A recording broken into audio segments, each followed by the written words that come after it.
السلام علیکم ورحمۃ اللہ وبرکاتہ۔ عزیز طلباء و طالبات، جماعت دہم کی تیسری غزل جس کے شاعر غلام حمدانی مصحفی ہیں، اس کی تشریح انشاءاللہ آج ہم دیکھیں گے۔ نہ گیا کوئی آدم کو دل شاداں لے کر، یہاں سے کیا کیا نہ گئے حسرت و ارماں لے کر۔ عدم مراد آخرت ہے۔ عدم اصل میں کسی چیز کے نہ پائے جانے کو کہا جاتا ہے۔ وجود کی ضد ہے عدم۔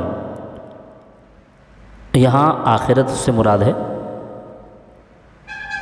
دل شاداں، یہ دل کی صفت ہے شاداں، خوش و خرم۔ دل شاداں سے مراد خوش و خرم دل۔ یہاں سے مراد دنیا ہے۔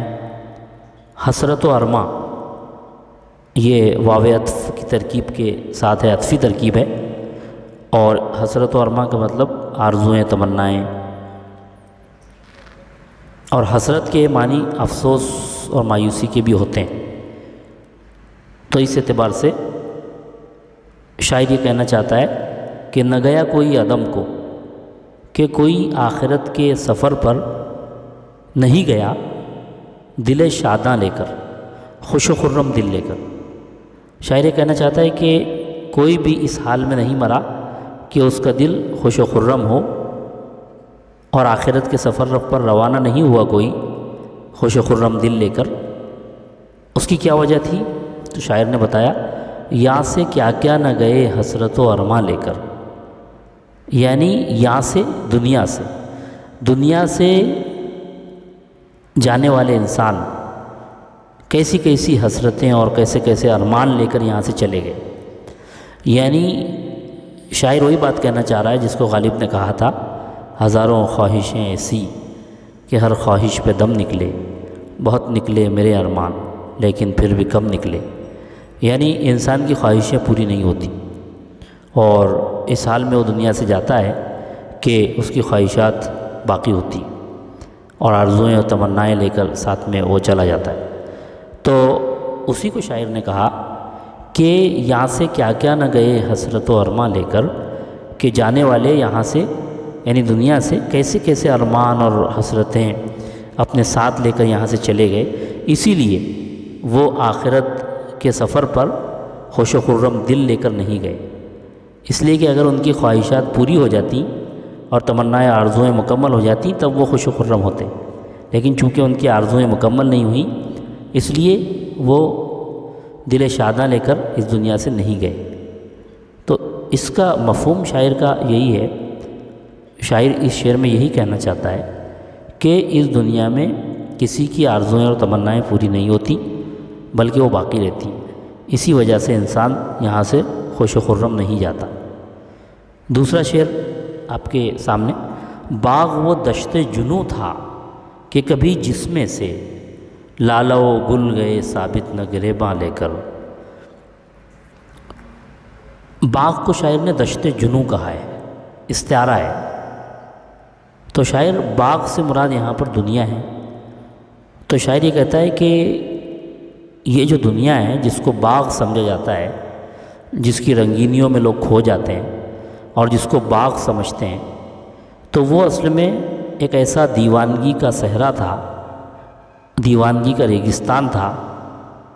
یعنی دنیا کو شاعر کہہ رہا ہے کہ دنیا وہ باغ جس کو لوگ باغ سمجھتے ہیں، اصل میں وہ دیوانگی کا ایسا صحرا تھا، ایسا ریگستان تھا کہ کبھی جس میں سے لالہ و گل، لالہ بھی ایک پھول ہے، گل تو پھول ہی کو کہتے ہیں، کہ کوئی پھول جو ہے وہ اپنا گریبان ثابت لے کر نہیں گیا بلکہ وہ کانٹوں میں ضرور الجھا۔ یعنی کوئی بھی پھول ایسا نہیں تھا جو اپنا گریبان صحیح سالم لے کر یہاں سے چلا گیا ہو، اس باغ سے گزر گیا ہو۔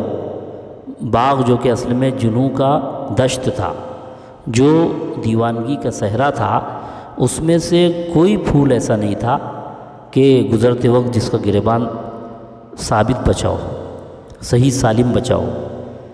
یہاں شاعر یہ بات کہنا چاہتا ہے کہ یہ دنیا جہاں بہت سے نیک لوگ بھی ہوتے ہیں، بہت سے احتیاط کرنے والے بھی ہوتے ہیں، لیکن کبھی نہ کبھی ان سے بھی کوئی خطا سرزد ہو جاتی ہے، اور وہ جب یہاں سے جاتے ہیں تو ان کو بھی تکلیفوں کا، مصیبتوں کا سامنا کرنا پڑتا ہے اس دنیا میں، یا ان سے بھی کچھ خطائیں ہو جاتی ہیں۔ تو کوئی پھول ایسا نہیں ہے جو اس دشت جنوں سے گزرا ہو اور وہ اپنا گریبان ثابت رکھ سکا ہو۔ تو یہاں باغ سے مراد دنیا ہے، اور لالو گل سے ہم انسانوں کو مراد لے سکتے ہیں، پاک باز اور نیک لوگوں کو مراد لے سکتے ہیں، یا تمام انسانوں کو مراد سے لیا جا سکتا ہے، یا اس سے خوبصورت لوگ بھی مراد ہو سکتے ہیں کہ باغ وہ دشت جنوں تھا۔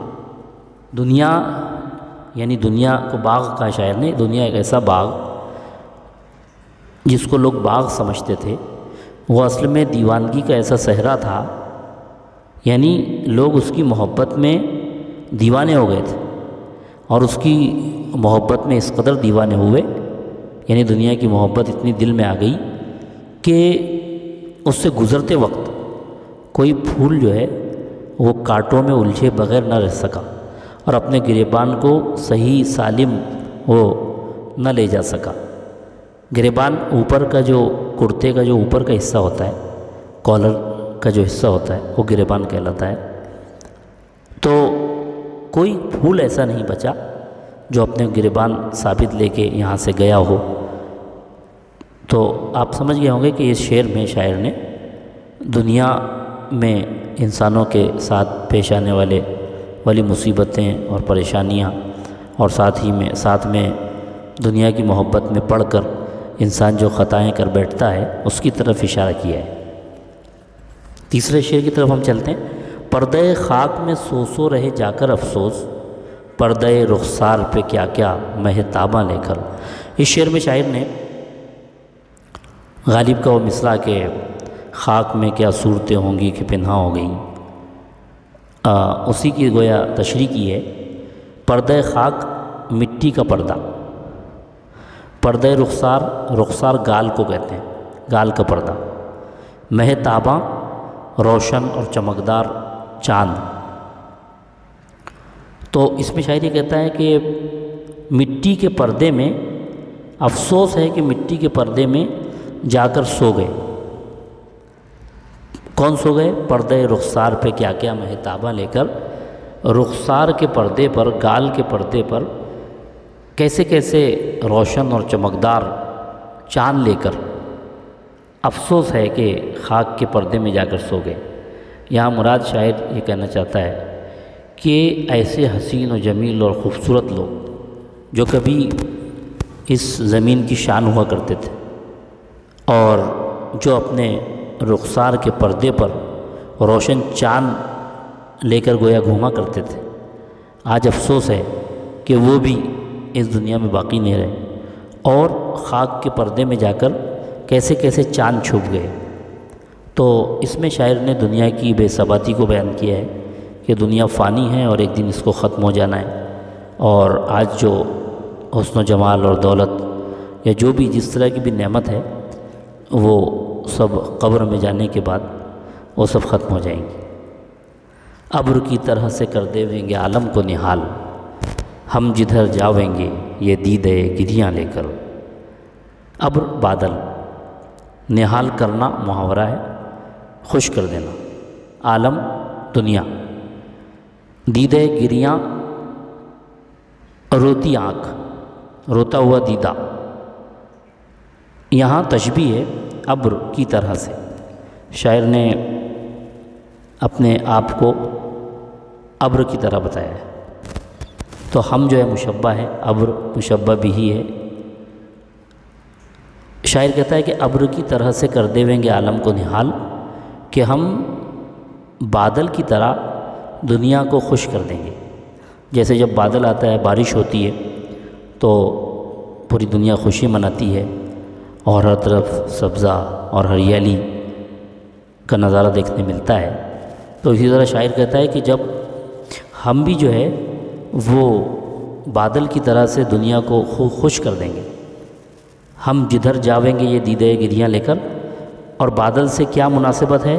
تو شاعر بتا رہا ہے کہ ہم اپنی یہ روتی آنکھ لے کر جہاں بھی جائیں گے تو وہاں ہم دنیا کو خوش کر دیں گے، اس جگہ کے لوگوں کو ہم خوش کر دیں گے۔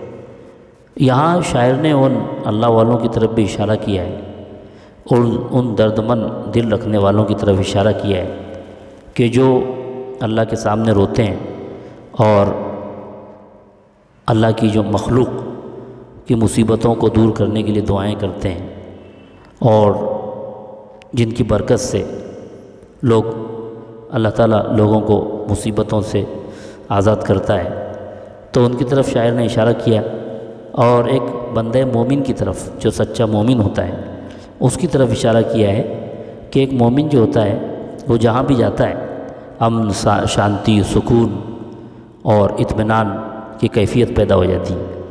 تو شاعر کہتا ہے کہ بادل کی طرح سے ہم دنیا کو خوش کر دیں گے، ہم جہاں بھی جائیں گے، یہ روتی ہوئی آنکھ لے کر ہم جہاں جائیں گے وہاں دنیا کو خوش کر دیں گے۔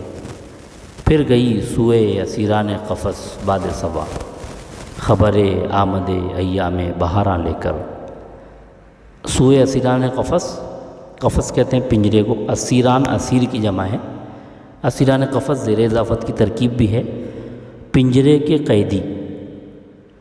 سو کہتے ہیں کی طرف کی جانب، سوئے اسیران قفس پنجرے کے قیدیوں کی جانب، تو پوری یہ ترکیب ہے سوئے اسیران قفس، پوری ترکیب ہے، پوری مرکب اضافی کی ترکیب ہے، پنجرے کے قیدیوں کی جانب۔ باد صبا یعنی ہوا مراد ہے، خوشگوار ہوا۔ خبر آمد ایام بہاراں، یہ بھی مکمل مرکب اضافی کی ترکیب ہے۔ ایام بہاراں بہار کے دن، آمد آنے کو کہتے ہیں، بہار کے دنوں کے آنے کی خبر، خبر آمد ایام بہاراں۔ تو شاعر یہاں کہنا چاہتا ہے کہ پنجرے میں جو پرندے قید ہیں ان کو خوشگوار ہوا پھر سے ان کی جانب گئی ہے اور ان کو بہار کے دنوں کے آنے کی خبر سنا رہی ہے۔ تو غزل جو ہے پردوں میں بات کرتی ہے، اشارے ہوتے ہیں غزل میں۔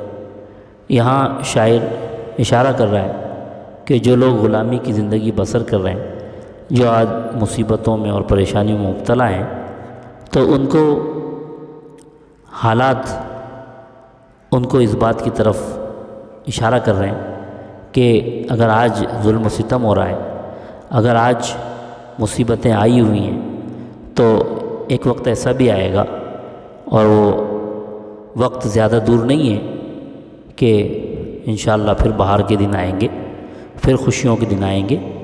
تو اس میں شاعر نے ایک امید دلائی ہے کہ پنجرے میں قید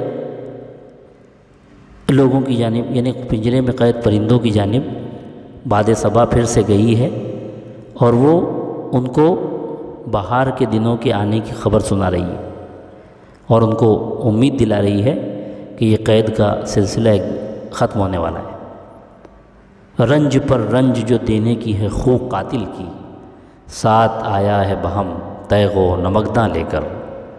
خو یعنی عادت، صفت، قاتل قتل کرنے والا، بہم ایک ساتھ، تیغ و نمکداں، تیغ کہتے ہیں تلوار کو، نمکداں کہتے ہیں نمک رکھنے کا برتن۔ تو یہاں شاعر نے اپنے دوست کی رنج پہنچانے کی صفت کو بیان کیا ہے، اور کہتا ہے کہ میرا جو قاتل ہے، مجھ کو قتل کرنے والا ہے، تو اس کی عادت ہے کہ وہ مجھ کو رنج پر رنج دینا چاہتا ہے۔ وہ اس کی یہ عادت ہے کہ وہ مجھ پر مصیبت پر مصیبت بالائے مصیبت جو ہے وہ مجھ کو دیتا رہتا ہے، اور اسی لیے وہ اپنے ساتھ تلوار کے ساتھ وہ نمکداں بھی لے کر آیا ہے، تاکہ تلوار سے پہلے مجھ کو زخمی کرے گا، اور پھر اور زیادہ رنج دینے کے لیے وہ نمک بھی چھڑکے گا۔ تو گویا زخم پر نمک چھڑکنا جو محاورہ ہے وہ میرے دوست پر صادق آتا ہے، میرے قاتل پر صادق آتا ہے کہ وہ ہمیشہ مجھ کو تکلیف پہنچانے کی فکر میں رہتا ہے، اسی لیے وہ تلوار کے ساتھ نمکداں بھی لے کر آیا ہے تاکہ تلوار سے زخم لگائے گا اور پھر اس پر نمک چھڑکے گا تاکہ وہ تڑپتا دیکھ سکے۔ مصحفی گوشہ عزلت کو سمجھ تخت شہی، کیا کرے گا تو ابس ملک سلیماں لے کر۔ مقطع کے شعر میں شاعر نے اپنی تنہائی پسند شخصیت کو بیان کیا ہے۔ گوشہ عزلت کا مطلب ہوتا ہے تنہائی کا گوشہ، تنہائی کا کنارہ، تنہائی کا کونا۔ تخت شہی مرکب اضافی کی ترکیب ہے، گوشہ عزلت جو ہے یہ حمزہ اضافت کی ترکیب ہے۔ تخت شہی یعنی شاہانہ تخت، بادشاہ کا تخت، عبث بیکار، خامخواہ۔ ملک سلیمان علیہ السلام کی بادشاہت۔ تو شاعر کہتا ہے کہ مصحفی اپنے آپ سے وہ مخاطب ہوتے ہوئے کہتا ہے کہ مصحفی تنہائی کے گوشے کو، اپنے تنہائی کے گوشے کو تو بادشاہ کا تخت سمجھ، یعنی جو تو تنہا رہتا ہے، اکیلا رہتا ہے، تو یہ سمجھ کہ تو بادشاہ کے تخت پر بیٹھا ہوا ہے، اور گویا یہی تیری سلطنت ہے، جو تیرے اطراف میں جو تیرا ماحول، تیرا گھر ہے اور تیرے ملنے جلنے والے ہیں، تو اس کو یہ سمجھ کہ گویا یہی شاہی تخت ہے، اس لیے کہ تیری طبیعت جو ہے وہ تنہائی پسند ہے۔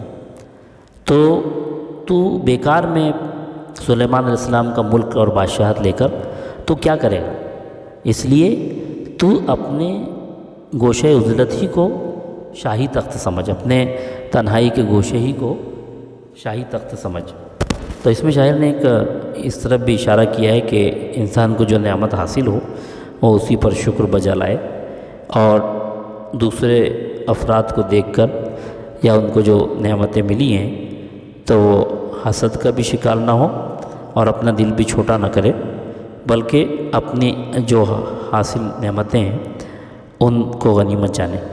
تو اس طرح سے یہ مصحفی کی غزل تھی، امید ہے آپ کو اچھی طرح سمجھ میں آئی ہوگی۔ بہت بہت شکریہ۔ السلام علیکم ورحمۃ اللہ وبرکاتہ۔